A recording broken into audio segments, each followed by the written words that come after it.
Getting to know you, getting to know all about you.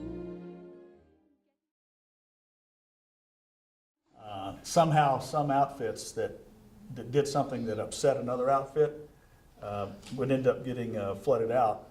And what that consisted of was that you, in the top floor, top stoop, somebody down underneath turned the water off, and in the top stoop they would unhook the toilets and the shower heads and everything, and then turn the water back on. But at the same time, they would chain lock the doors to the dorm so nobody could get out. So all of a sudden, there's a waterfall coming down, and all this furniture and shoes and everything are floating everywhere. That's exactly right. My outfit, we had a commando raid one night on the band dorm, and we had a group of guys went down through the steam tunnels. They picked a lock in the dorm to get in the steam tunnels and went down through the steam tunnels. And I was in the unit that went up in the band dorm and covered the shower drains with towels and opened all the. You were brave. Oh yeah, brave. That was 3 o'clock in the morning. So then we get out of the band dorm, and the guys in the basement down there then turned the water back on. So we marched to chow the next morning, and books and papers were floating out of the band dorm from the 4th floor. We didn't have a lot to do, you know, I mean, to entertain ourselves, so we had to do some things. They were freshmen seen to go into the band dorm and never seen again. I mean, that was dangerous. Well, I do remember it. We had some. It doesn't snow very often here, but I remember as a fish, it snowed 2 or 3 times, and we would have. It was like a war. People were making snowballs and they were putting them in their trash cans, and we would go on raids through the athletic dorm, and we were pounding the athletes until they got mad and came back after us. But I mean, it was a legitimate military maneuvers the way it was staged to go wipe out the athletes.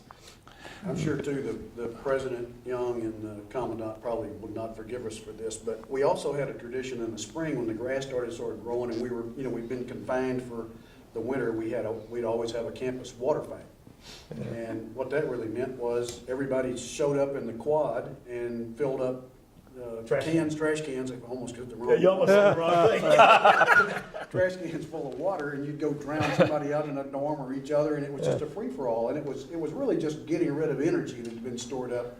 But it made quite a mess. You guys will probably also remember food fights in Duncan Dining Hall, one of which got totally out of hand. We all got assessed damages for Duncan Dining Hall. Same for Spisa. We had to pay monthly $1 a month or something. Pay for the damages. Because a lot of the workers that were there would not come back because it was so dangerous. They feared for their life. Well, it was okay when you're throwing bread when the milk bottle started. But when they started turning tables up and throwing silverware, that's when I got out of there. But I could hear glasses breaking on the wall behind me, but I couldn't see them coming. You know, because the air was full of stuff. The statute of limitations has run, but another tradition, and this was fun, when we had someone get married and they were still here in school, it was a responsibility of the person's buddies to basically create a stainless steel collection for him and his bride out of the utensils in the dorm. I mean, in the dining hall. So you'd walk out of the dining hall with a few forks, knives, and spoons in your pockets to form a complete collection of utensils. That's not where I thought he was going. No, I was kind of worried about that. No, I'm not going there. Kind of surprising. I said there is a limit. Yeah.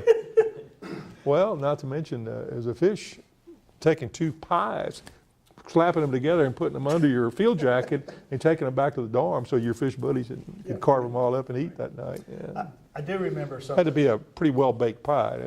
About the dining hall. It was served family style, so the waiters had these big round trays, and the seniors and the juniors would sit on the inside, and right beside them was a freshman, a fish that would give meal service to that junior or senior.